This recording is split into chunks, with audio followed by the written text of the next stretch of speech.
Hello, Star Trek fans, and welcome to the Rebinge Deep Space Nine podcast. My name is Kim. And my name is James. And we're watching Star Trek Deep Space Nine from the beginning, one episode at a time.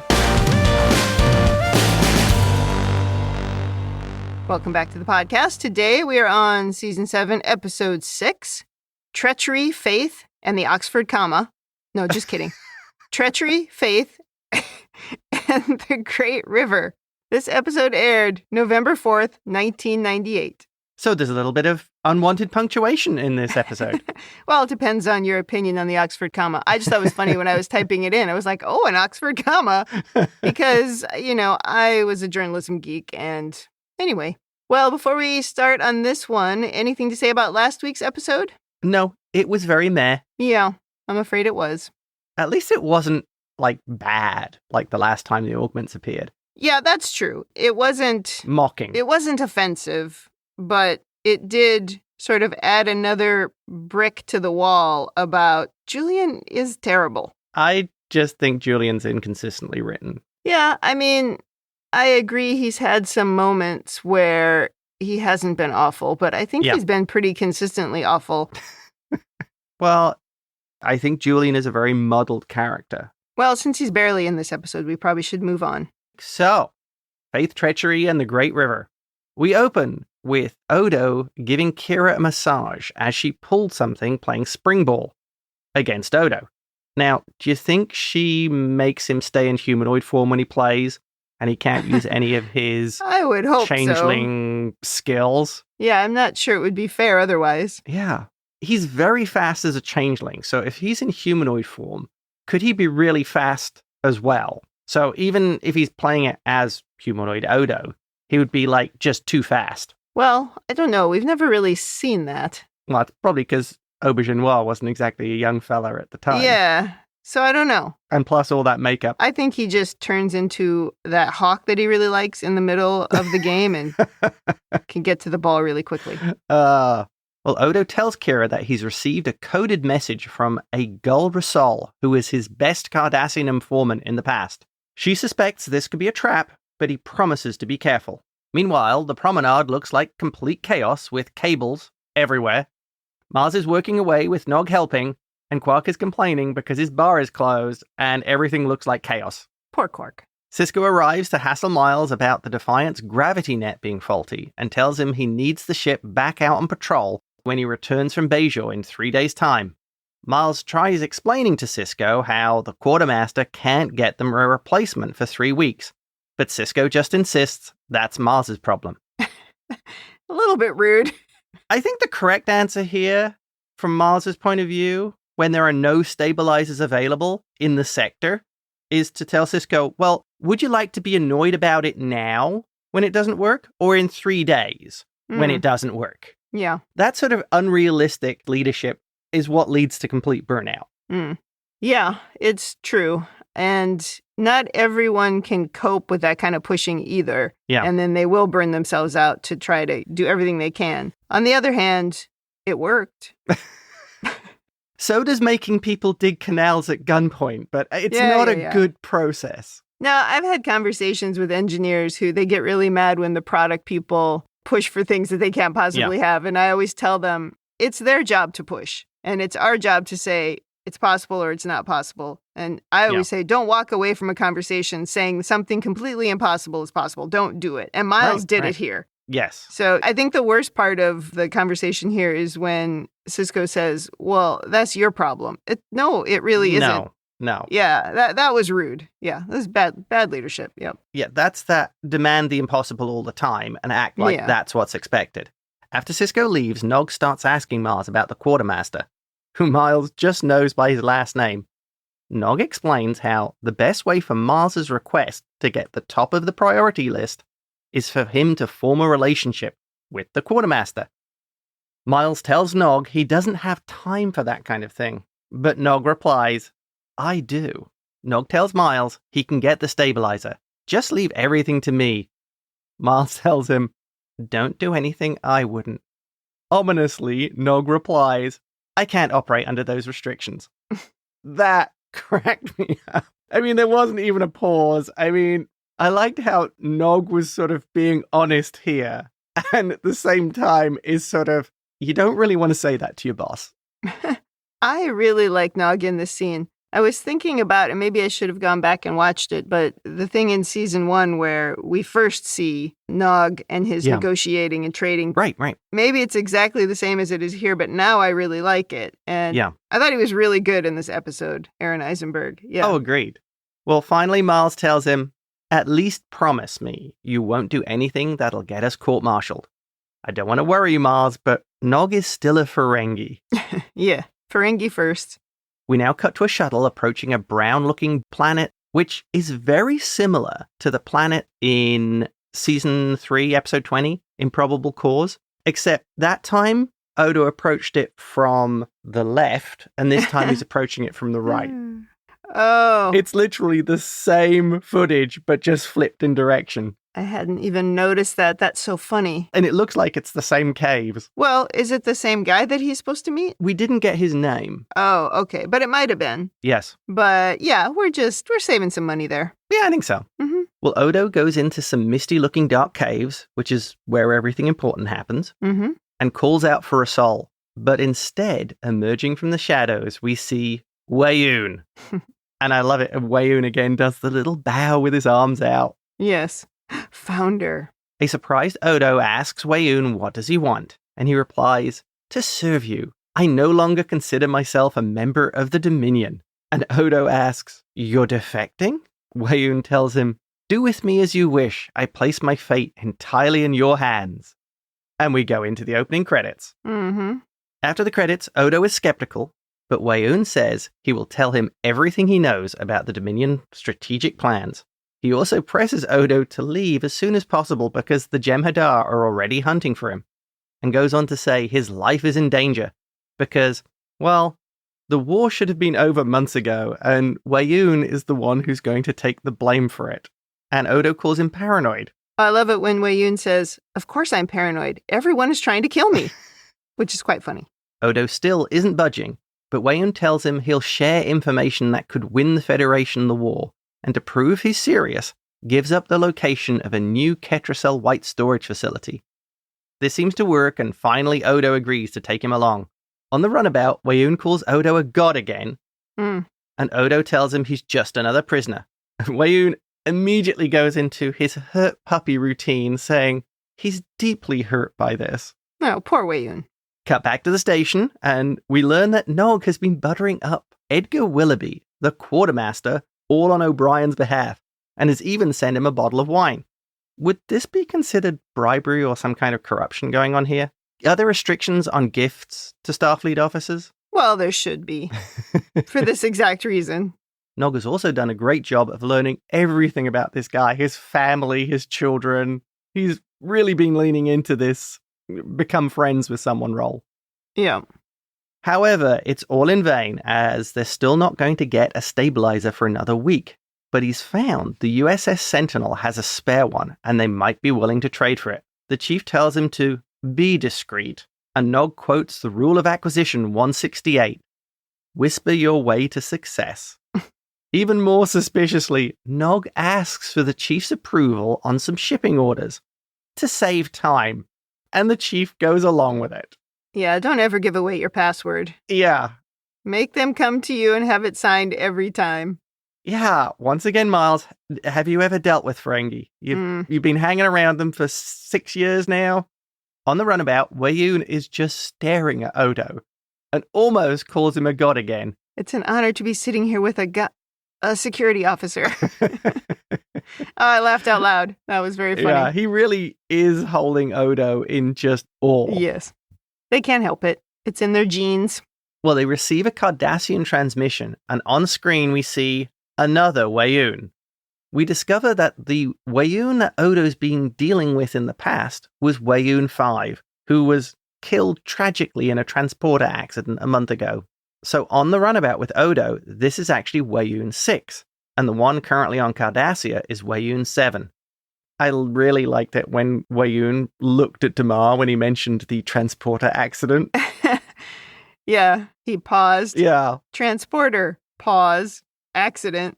The Weyouns start arguing. Yeah. And 7 accuses 6 of defecting to the enemy. And 6 asks, "You would call Odo your enemy?" I loved the Vorta bickering. It was funny, as both of them are played by Combs, to sort of see this back and forth. That's true. I hadn't thought about that. He was really just arguing with himself. Yeah. Oh, that's funny. My notes say a defective defection. Oh. Because he called him defective.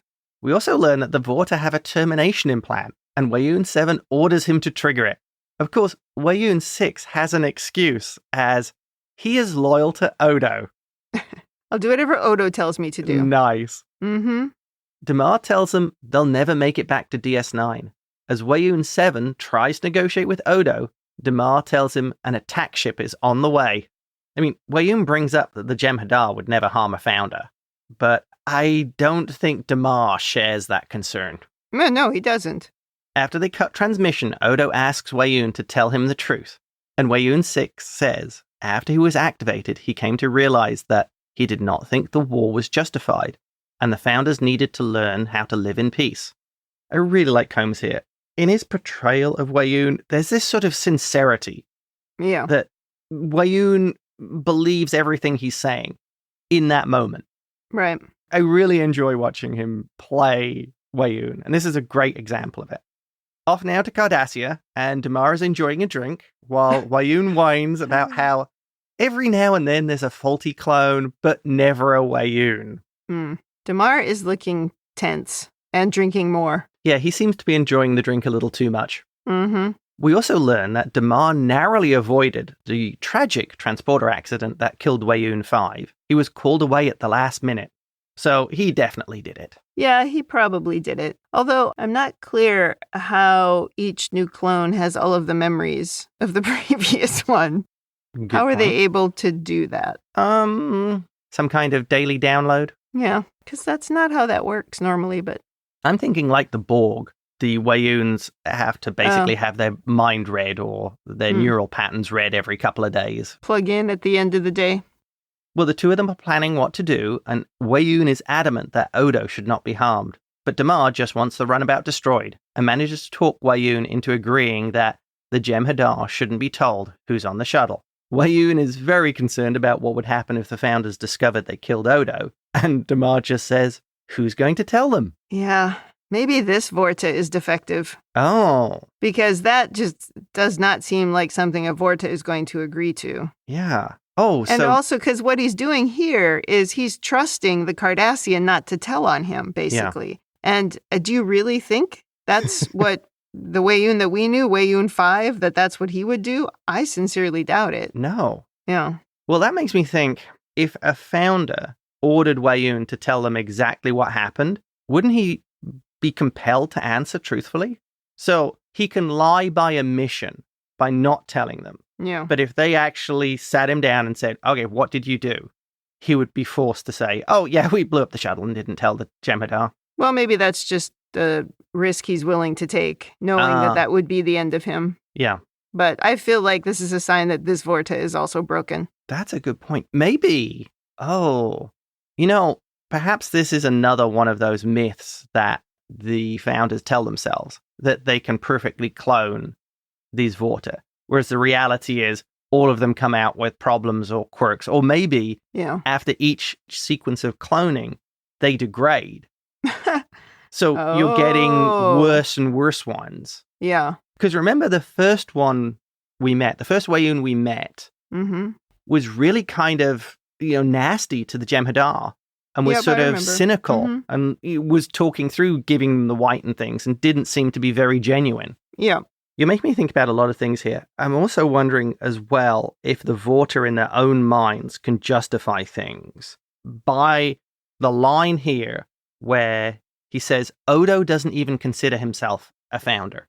Oh, yeah. Now he's justifying it. Yeah. Yeah. So maybe they can talk themselves in circles because that's what they designed or programmed to do. Yeah, but the founders consider him a founder. Yeah. So I think you're just making a huge mistake. Yes. Back on the station, and Ezri makes her 5-second appearance and warns Miles that he should make himself scarce right now. And a very annoyed-looking Kira orders him into her office now. In the office, we see the captain's desk has been removed, with Miles's authorization on the paperwork. Mm-hmm. Kira tells him she wants the desk back in 2 days when the captain returns. Can't you just recreate the desk? Can't you just replicate something? It's a Cardassian desk. You can't replicate those things. Oh, jeez. Maybe they could go to Empuk Nor and take one of the desks from there. Yes, that's a great idea. Yeah. Nog is now explaining to Miles how he just loaned the desk to the chief of operations on Deco Prime, who collects holo photos of himself behind famous captains' desks. That, I thought, was hilarious. And when Nog says, he normally just sneaks into their offices. That was great.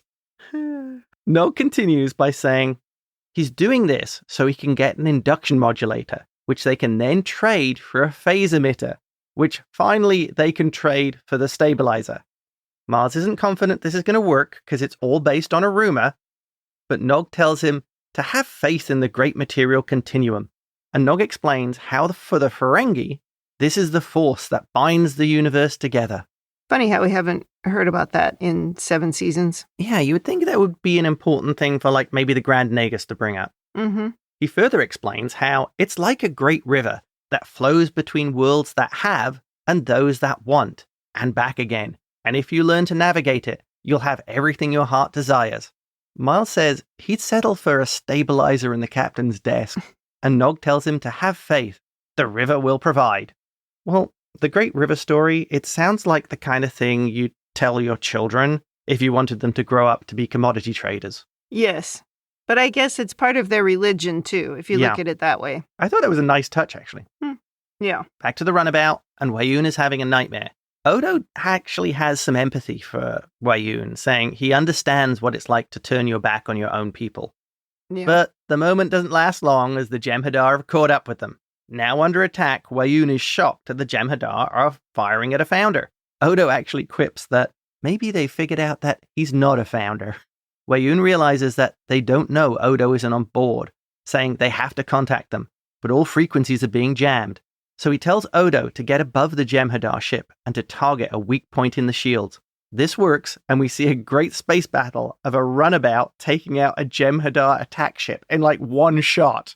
This is very important. Mm-hmm. Odo should be transmitting this to the Federation as a priority. If you can quite literally take down those ships with a single shot, you could win the war in hours. He should be sending this out immediately. Yeah, and I was also thinking he should be getting as much info as he can, as quickly as he can. Yeah. Start the debriefing right now. Just start talking. Yep. Weyoun is strangely upset about the ship being destroyed, saying those were loyal servants of the Dominion. So he still has loyalty to the concept of the Dominion. Right. We then go into a conversation where Odo tells Weyoun perhaps the reason he believes the founders are gods is because they built that into his genetic code. Unironically, Weyoun replies, "Of course they did. That's what gods do. After all, why be a god if there is no one to worship you?" He makes a point. I don't think the founders really see themselves as gods. They've just identified this as a really good way to control people and to have their unquestioning loyalty. It serves their interests. I think this is the moral bankruptcy of the founders. Oh, yeah. Back to DS9, and Mars is asking Rom, where is Nog? He apparently left the station on a runabout, and when Miles asks who gave him permission, Rom tells him, "You did." You gotta stop asking that question, Miles. I'm guessing that there are probably 2 Ferengi rules of acquisition somewhere in there that are like, Rule 39, always try to get your boss's signature. Rule 40, never sign anything. Yes. Miles brings up the river and Rom says, "Oh, it can be very treacherous." Yes, indeed. Not helping, Rom, not helping. Miles naturally tempts fate by saying, well, at least with Nog gone, nothing else can go missing. And we cut to a cargo bay with General Martog shouting at Worf, "Where are my cases of blood wine?" Oh, he is very mad. On Cardassia, Weyoun 7 and Damar are shocked the runabout took out the fighter. Weyoun's plan is to send more ships and to order them to fire on sight. And just as he says that, in comes the evil founder woman, asking, "Fire on whom? Somebody's in trouble." Yeah. At this point, I would have expected Wei-Yun to try and save the situation one of two ways, by adding at the end, is totally not allowed. Remind them, Damar. Or perhaps, but don't hit them, just scare them. Yeah. Damar tells her it's a runabout spying on a base and it'll be destroyed within an hour. And we also see how the Founder's face is a little crinkly. Oh, yeah. Yeah. And when Damar points this out, she changes it back to the smooth features we're used to. That was a cool effect. She then demands the temperature on the rooms be lowered by 15 degrees. And I hope that's not centigrade, because that would make things really chilly. Oh my gosh, I never even thought of that. Yeah. Because I'm like, 15F, that sounds great. Oh, that's funny. Okay. Well, that's the second example we have on this show where they accidentally were not using metric. Yeah. After she leaves, Damar tells Wei-Yun she's not well. Oh, well, yes. On the shuttle, Wei-Yun is eating and has apparently gone through the entire replicator menu. He describes it as having enjoyed the textures. We learn that the Vorta don't have a sense of taste, except for kava nuts and ripple berries. Or they have COVID. Oh. We now go into some exposition of the background of the Vorta and how the founders created them. You've asked for a long time for this, Kim, of where did they come from? What's the story? And I so wanted to tell you. I'm glad we finally got to it. Mm-hmm. Wei-Yun tells Odo they were once small, timid, ape-like creatures who lived in the trees. One day, an injured changeling came into the forest, fleeing from chasing angry solids. And I liked how Odo immediately goes into investigator mode, asking, why were they chasing them? My expectation would be because that founder has probably just genocided half the solids on the planet or something. Oh, yeah, he's done something terrible. Yeah. For sure. Wei-Yun repeats the line that the solids have always feared and mistrusted shapeshifters. Mm-hmm. You know that. Probably because they do really awful things and then act like they're the victims. Yep. Back to the story, and a family of Vorta hid the changeling. And in return, the changeling promised that one day the Vorta would be important, powerful people within a new empire. Wei-Yun seems almost thankful for this. Mm-hmm. So I assume that's some more of that genetic programming to regard the founders as gods. Yeah. I mean, it is funny, right? When you think about it, they were like happy creatures before, and now they're slaves who can't evolve naturally. Right. And they're convinced that this is for the best. Yeah, it's really kind of awful. Yeah. Odo interprets this story saying, if it's true, then it shows his people are capable of generosity and kindness. Mm-hmm. I didn't get that at all. To me, this sounds more like they're experts in identifying races they can exploit for their own benefit. Yeah, exactly. Which is exactly what they did. I agree. I thought that was an interesting interpretation. Yeah. Wei-Yun sees that Odo still cares a great deal about his people, despite everything that's happened between them. Odo says it's true, but they're still responsible for a war that has killed millions. Forget the billions they probably killed in the Gamma Quadrant. And then Wei-Yun drops the bombshell. He tells Odo a sickness has spread through the Great Link. The founders are dying. And into the shocking ad break. Okay, maybe this is just me, but I immediately assumed that Odo gave them an STD. Oh. That was my immediate interpretation of that scene. Wow. I was like, uh-oh, better start gathering up all your partners' names. Do you think it came from the undercover detective? No. Yes, it probably did. Oh my God. I had to put all the story together in my head. Oh no. Oh, that's terrible. Wei-Yun now recounts how in a meeting with the evil founder woman, her hands began to shrivel. It happened just briefly, but it started to get worse. She told him the entire link is suffering from the disease. Mm. Wei-Yun tells him if they're unable to find a cure, he'll be the last of his kind. He says, at least you're not infected. The Dominion will survive. And this is where I think we get the whole reason for everything that this Wei-Yun is doing. Yeah. He tells Odo, this is a chance for a new Dominion. One built on cooperation, not conquest. A new Dominion under Odo's leadership. Odo asks what role Wei-Yun wants in this. And Wei-Yun just tells him, whatever you wish, I only want to serve you. I saw this as 100% genuine. I actually believed Weyoun. Maybe he's looked at what's happened to the Dominion and everything that's happened to this point and gone, you've embarked on these wars of conquest, and now you're going to die out. Yeah, for no reason. Yeah, exactly. And he's looking at Odo as the Dominion can still survive, and Odo will be my surviving god. So I need to do everything to preserve Odo, to help Odo. Yeah, that makes a lot of sense. You could look at it cynically and saying he's saying these things about peace and cooperation because he knows those are things that Odo care about. But I actually took it as genuine. I took it he was more concerned about the survival of the founder, the last changeling, and the Dominion than he was about being self-serving. Yeah. This moment of peace doesn't last long, as now 4 Jem'Hadar ships are incoming. Odo heads the runabout to hide amongst a Kuiper belt of ice comet fragments and sets the shuttle down to hide inside one of them. If Star Wars has taught us anything, it's that hiding in an asteroid field is a bit hit and miss, even if they're ones made of ice, and are strictly speaking comets. I liked when Weyoun said, only a god could think of such a thing. I was like, well, a god or Miles would have thought of that. Or George Lucas.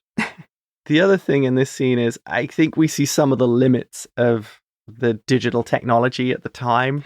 Oh, yeah, for sure. The effects looked a little cheesy. Yeah, certainly for the comet fragments. Back on the station, and Mars is asking Julian about a replacement desk that he's found for the captain. There's a long list of problems like the color being wrong, the size being wrong. Yeah. Julian picks on Miles, saying, perhaps Nog won't be back. He's making a run for it with the desk. That was funny. Yeah. Good point, though, why they couldn't just replicate one. Yeah. Or at least one that was the right color. Why does he have a white desk and it's tiny? Well, he was going to paint it. Yeah. I'm figuring that Molly's missing her desk. Yeah, that could have been. Martog now catches up with Miles about the blood wine, and Worf shows Miles the pad with his authorization to remove it. Duh.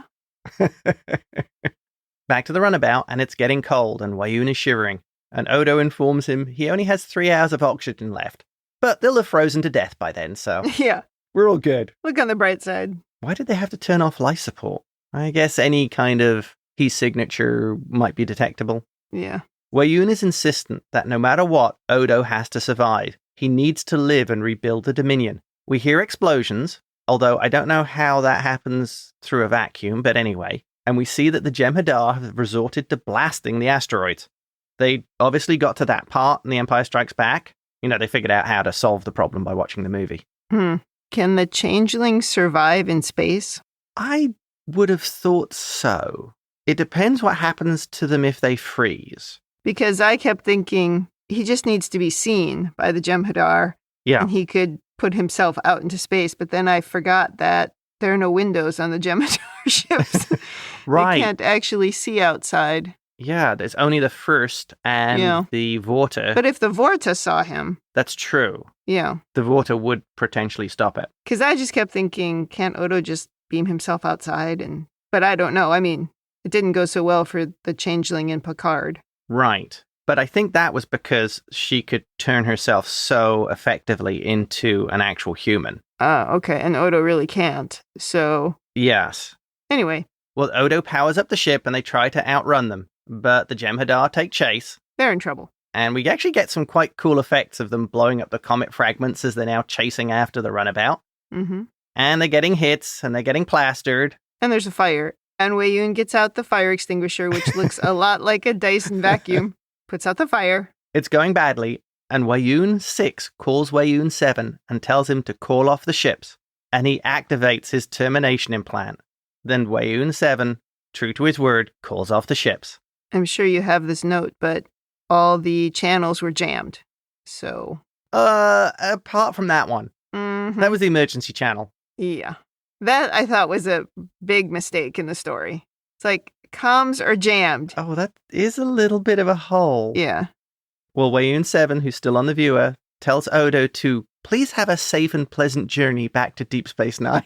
Oh, that is so bizarre. Yeah. He's like, oh, do you need any repairs? Can we help you with that? Do you need a coffee delivered? Snacks? Anything? That was terrible. Odo holds the dying Weyoun, and he asks for one thing from Odo, his blessing, saying, tell me I haven't failed, that I served you well.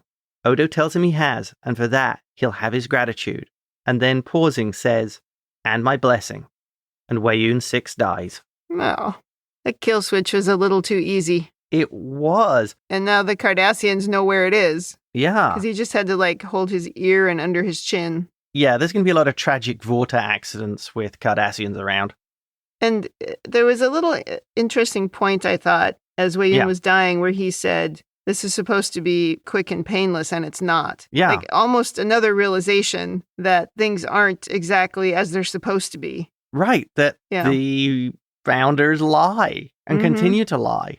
If only you could get that into the rest of the Vorta's consciousness. Yeah. Back to the station, and the captain is back, and he's sent for Miles. Julian wishes him good luck as he heads to the office. And in Sisko's office, the desk is back, and Nog appears to be finishing up polishing it. Sisko brings up the stabilizer and tells him Nog filled him in and that they were able to get hold of one just this morning. And then, in a classic piece of Star Trekkiness, Miles says it will take 8 hours to fit. And Sisko says, I'm taking the ship out in 2. Then you're going to have a bumpy ride. Yeah. This is where I have to bring up one of my old boss's stories. And she once made a comment about senior management, executive management, how some of them have this opinion that she related to, well, it takes 9 months for a woman to have a baby. If you then have 9 women, you can't have a baby in a month. And that was one of her examples of sometimes goals are unrealistic. Yeah.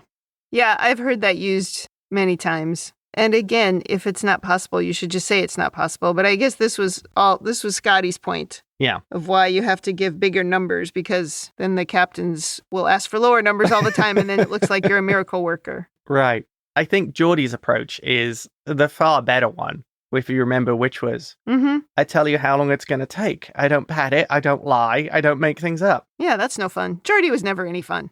Oh, I kind of like Geordie. After they leave, Miles tells Nog, I don't know how you did it. And Nog replies, I never lost faith in the Great Material Continuum. The river will provide. Oh my gosh. I thought it was really bad that Miles had no idea what was going on. I mean, this is why you do daily stand-ups. You don't want to be surprised. He should have known exactly what was going on every day. Well, Martog enters and hands Miles a bottle of blood wine, saying he was apologizing for shouting at him earlier. Nog returned with 16 cases of blood wine of the 2309 vintage. And I like to hear how Martog leans into Miles and says sort of quietly, a better vintage than the ones my wife sent me, and chuckles like he's sharing a joke that he doesn't want anyone to hear. I thought that was a nice little touch. Well, Nog doesn't miss a beat and tells Worf and Martog, if they're shopping for wines or spirits, his cousin Gant is the man to see. That was cute. When they're leaving in the elevator, Nog brings up that his cousin also has 6 cases of Soren brandy, the captain's favorite. And as the elevator goes out of shot, we hear Miles asking, so, what does he want for them? In his quarters, Odo is relating the story to Kira, saying he can't forget the look on Weyoun's face, how he looked so contented. Kira tells him that the last thing he saw was one of his gods smiling at him. If you ask me, he was a lucky man. She tells him how Starfleet looks at the prophets as just wormhole aliens, but to her, they are gods. She doesn't have to prove it because of her faith, just as Weyoun had faith in Odo. Odo tells her the changelings are dying, and he can't help them. They're the enemy. And Kira tells him, they started the war, you didn't. And Odo replies, I know. Whichever side wins, I'm going to lose. Oy. The end. Poor Odo. Yeah. A real identity crisis at every turn. Right. They're awful to him. Now they're dying.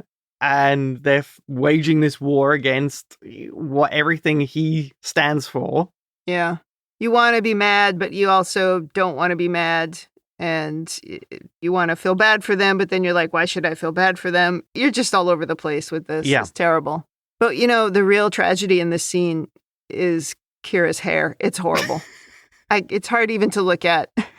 I think that's probably my standout from you for this season. There's not been an episode where you have not been... I don't like it. Very unreceptive to Kira's new hairstyle. I loved her hair all the other times. I think there was like only one other time it looked a little funny. Yeah. And of course, the visitor in real life has amazing hair. Yes, she does. And I haven't had a look at Ducat yet, so I'm sure his hair is terrible. Well, we have reached the end of the episode, so do you have over-analysis?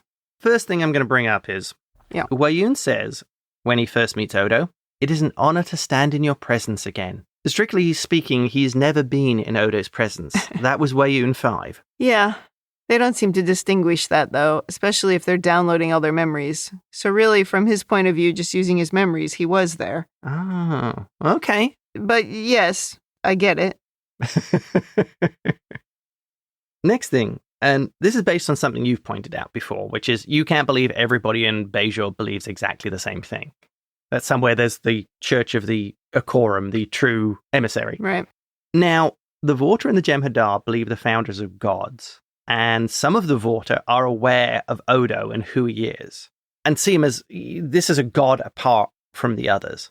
Would this mean some of the Vorta would naturally migrate or believe in Odo, that with their programming that the founders are infallible, that the founders are gods? Would some of them go, oh, well, Odo stands apart. He's more powerful than the other gods. He's the true god. Would the Vorta's own programming lead them to come to this choice or this conclusion? And that's part of what's happened to Wei-Yun 6. I don't know, because even as the gods are weakening, you would still see them as more powerful than you. Yeah. So ultimately, maybe that's what would happen as they get sick and fade away. Yeah. Everyone would start to turn to Odo. But I'm thinking even more than that some of them would just gravitate towards Odo. Yeah, as the most powerful one. Yeah. It's just hard to know because we really only interact with the female changeling. Yeah. And we see her as the leader. I don't know if she's the leader in the Great Link. Yeah. Or is she just the one that goes out of the Great Link? We wish to understand the hierarchy. Yeah. Do the Vorta see other ones? I mean, or do they all communicate through that one person? I don't know. Because I wonder if the Vorta are like that. Could Odo literally split the Dominion if he came out and said, I am one of your gods. You should obey me. I would think so. How many Vorta are going to go, okay, I have a choice of this god or that god? You're going to find some of them splitting and going, well, I'm following Odo. He said he's a god. I'm programmed to believe that. Yeah, probably. I mean, Odo wouldn't do that, but it does make sense that that's what would happen. I guess that's the thing. Morally, Odo, that would be so repulsive to Odo, he wouldn't actually do it. It's not within his character. But he could probably end the war if he did do that. Right. That's a calculated risk because you also, I mean, you really put yourself at odds with the founders because they already took away his powers and they could do it again because he's so outnumbered by them. So. Plus, he would be giving up his own moral code. Yeah, it would be a short-lived victory. Yeah. Perhaps that's part of the reason why they're so desperate, the founders, to get Odo back into the link. Yeah. Because there's always the risk that Odo might do that. Yeah, maybe. Mm-hmm. If they think Odo thinks like they do, then things like taking the moral choice and having standards, having a moral compass is alien. You just need to do whatever needs to be done. That Odo, they would think, oh yeah, Odo could do that at any moment. Yeah, it's an interesting point. Next thing. So Wei-Yun telling Odo that he realized the war was wrong. Do you think that was a cover for what he was doing? Or do you think this Wei-Yun saw it actually as real? I saw it as real. Well, it's a good question. I mean, if he really thinks that the war is wrong, then he is defective in terms of what they want the Vorta to be. Yeah. But if he's just trying to find a way to get into Odo's good graces quicker, that's the way to do it. Yeah. So hard to say if it's just something that he's actually using to get on Odo's good side or not. But I guess I watched it. I mean, as I was watching it, I thought that was his truth. I took it as the truth because there's a line where Damar makes a comment to Weyoun 7 about 6. Oh, yeah. Saying he lacked Weyoun 5's appetite for cruelty. That's right. I forgot about that. And that's what made me think, oh, well, maybe this Weyoun, it is true. He does see the Dominions now looks like it's going to die off and has achieved nothing. So perhaps a more Federation-style approach of maybe we should just talk to people instead of conquering them, which I think makes it really sad that Weyoun 6 ultimately had to sacrifice himself for Odo. Yeah. I wish they'd found a different way to do that. Are there hollow emitters on the runabout? Can you fake it? Oh, that would be a good one. We should have done something. Yeah, we should have done something to... It's a fake. Yeah, exactly. I like your thinking there, Kim. Yeah. I wonder if the Vorta being cut off from the Founders is having an impact on them, while the wormhole was closed. Oh. They're starting to think for themselves or have different ideas. Oh, that's really bad. It's bad for everybody. You don't want the Vorta thinking for themselves. No, well, no, not if you're the Founders. Next thing, something I really liked about Nog was he seemed to have a way better handle on the importance of personal professional relationships than O'Brien did. Yeah. He seemed to have a great understanding of just the interconnectedness of Starfleet as well, and how being on a personable level with other people is a huge skill in a big organization. I thought that showed sort of Nog's growth away from Miles, that he has a better understanding of these things, or appreciation of these things. Well, we've said for a while that Miles isn't good at delegating, and he really only seems to be good at building relationships with the people who are just like right next to him. Yeah. And doesn't necessarily know how to deal with people within his job. So that sort of makes sense, but I like the way you're characterizing it with Nog, because essentially what Nog has done, and maybe this happened in his time at Starfleet Academy, where he had to learn how to be a Ferengi in Starfleet, because there had never been one before. He was already dealing with a lack of trust, and he had to show that he was willing to be a part of Starfleet and the Federation, and not just be a Ferengi. And so if you sort of look at it like that, that's some real maturing that he could have done while he was in school. Yeah. And now he's bringing kind of the best of his culture with the best of another culture that he has to live in. And that's, like, you and I talk about this all the time. As a foreigner in this country, not anymore. Now you're like an American, right? But gone native. as a foreigner in this country, it's not like you lost the things that you love about your own country, but you found things here that you love, and you've incorporated them into your life, into my life. I mean, we do a lot of the English culture stuff at Christmas, right? Just because it's great and it's fun. Yeah. But it's kind of the same thing here with Nog, where he has found a way to really utilize something from his culture in a positive way. Oh, yeah. And it's sort of cool when you look at it that way. Yeah, it's not just purely for the gain of profit. No, He's doing it for the benefit for Miles, his captain. Well, and for everyone, because in the end, what they were trying to show us was that everybody won in the way that Nog did his trades. So, I don't know. That's cool. Well, we hope everybody won. We don't actually know where the gravimetric unit ultimately came from. That's true. Somebody else was supposed to have it. Yeah, there might be a report a few days' time of a starship being destroyed in battle because it was missing a gravitational unit. Yeah, because that ship that did have it, they took it from someone. Yeah. No. The next thing this leads me on is to logistics. You'd think at this point in the future, they would have some kind of resource allocation and planning system that could run on a very strict algorithmic, tactical basis of need, urgency, requirement. Yeah, with AI. Yeah, exactly. Yeah. So you could be looking at these things and going, look, the Defiant's not a frontline ship. It won't need it for 3 weeks. It'll be fine. This other ship, it needs it tomorrow. Get it there. It's not the first example of something in Star Trek where they're essentially taking something out of the present at the time that the show was, airing. And worked it into the story. And it doesn't really make sense 300 years in the future. I suppose you could look at it as, we know they're having problems with convoys and them being attacked by the Jem'Hadar, and they're having those sort of supply chain issues.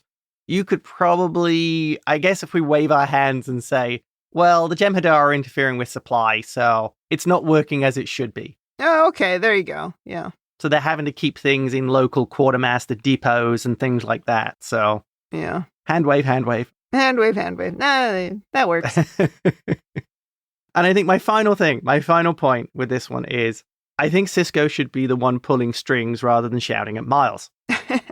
He has an enormous weight within the Federation.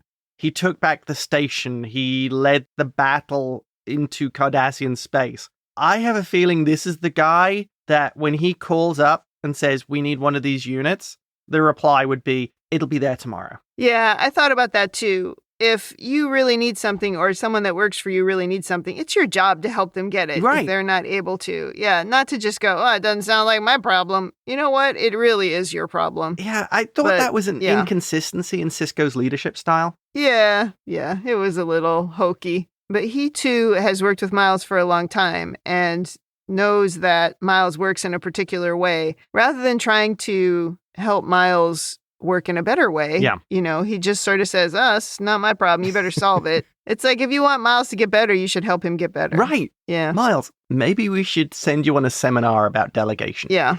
And that, I think, wraps up my overanalysis, if anybody is still listening. Well, I only had one point that we didn't talk about. Oh, what's that? I was disappointed we never heard that Nog had to find any self-sealing stem bolts. Oh. Wasn't that a missed opportunity? Throwback to season 1? Oh, that could have been funny. He had to trade a case of them for something. Yeah, that would have been funny. To lead on from that, I thought it would have been a little bit funnier if they'd done another scene. I guess there's time constraints with Miles, where the plot had got even larger. And instead of it being like 4 levels, it was like, we need the stem bolts to get the gravity unit. And Nog being like, no, that's to get the Klingon blood wine, which I can then use to get, and just, this whole hierarchy of all different people. The whole thread, yeah. And Miles just been blown away by it. Well, I don't have anything in Women in the Future, not because the women were treated so great in this episode, but because there really weren't any women in this episode. So I don't have much to say about that. So I'll just go to rating. Thumbs up, thumbs down, or neutral. What is your rating? Absolute thumbs up. I really enjoyed this episode. This is another one of those episodes, for whatever reason, and I know I told you before, I could have done this without a rewatch. Yeah, I could tell this was a memorable episode, yeah. I think it was the fact that you had an A story and a B story that worked really well. The B story was almost a story in its own right. Yeah. And was almost an amusing or lighter-hearted counterpoint to what was going on with Odo. And it set a really good balance. Mm. And I really liked the Weyoun and Odo interaction on the shuttle. The whole thing, Combs is able to bring this character to life, and then being able to show different facets of the same type of character, where he plays Weyoun 7 and 5, and you can almost feel these are different people. Right. It's very well done. Definitely a thumbs up. Probably in one of my favorite episodes of the entire show. Oh, wow. Yeah, I give it a thumbs up. The performances were great. Jeffrey Combs playing multiple versions of the same character was really good. I also really enjoyed Nog and Aaron Eisenberg's performance in this episode. I like Miles in this episode. I thought Odo was great. So, yeah, I thought the performances were really good. I mean, it's a solid episode of Star Trek. Yes. We even had the sort of funny B story that wasn't too goofy. Yes. Yep. But it was just lighthearted. But it helped sort of grow the character of Nog a little bit. So, yeah, I agree. Very good. I loved sort of the enthusiasm that Eisenberg gave to Nog. Mm-hmm. There was sort of almost like, I'm going to pull this off. There's no way I can. Yeah. It was confidence. Yeah. Yeah. All right. That wraps up Season 7, Episode 6. Come back next week for Episode 7. In the meantime, if you'd like to send us your own overanalysis of this or any episode, or if you would like to say something nice, you can email us at rebingeit@gmail.com or tweet us at rebingeit. We're also on Instagram and YouTube at rebingeit. You can check us out on talkthroughmedia.com, and you can also join the conversation on our Facebook group, facebook.com/groups/Star Trek TTM podcasts. Thanks for joining us on the Rebinge Deep Space Nine podcast. That's it for me. And that's it from me.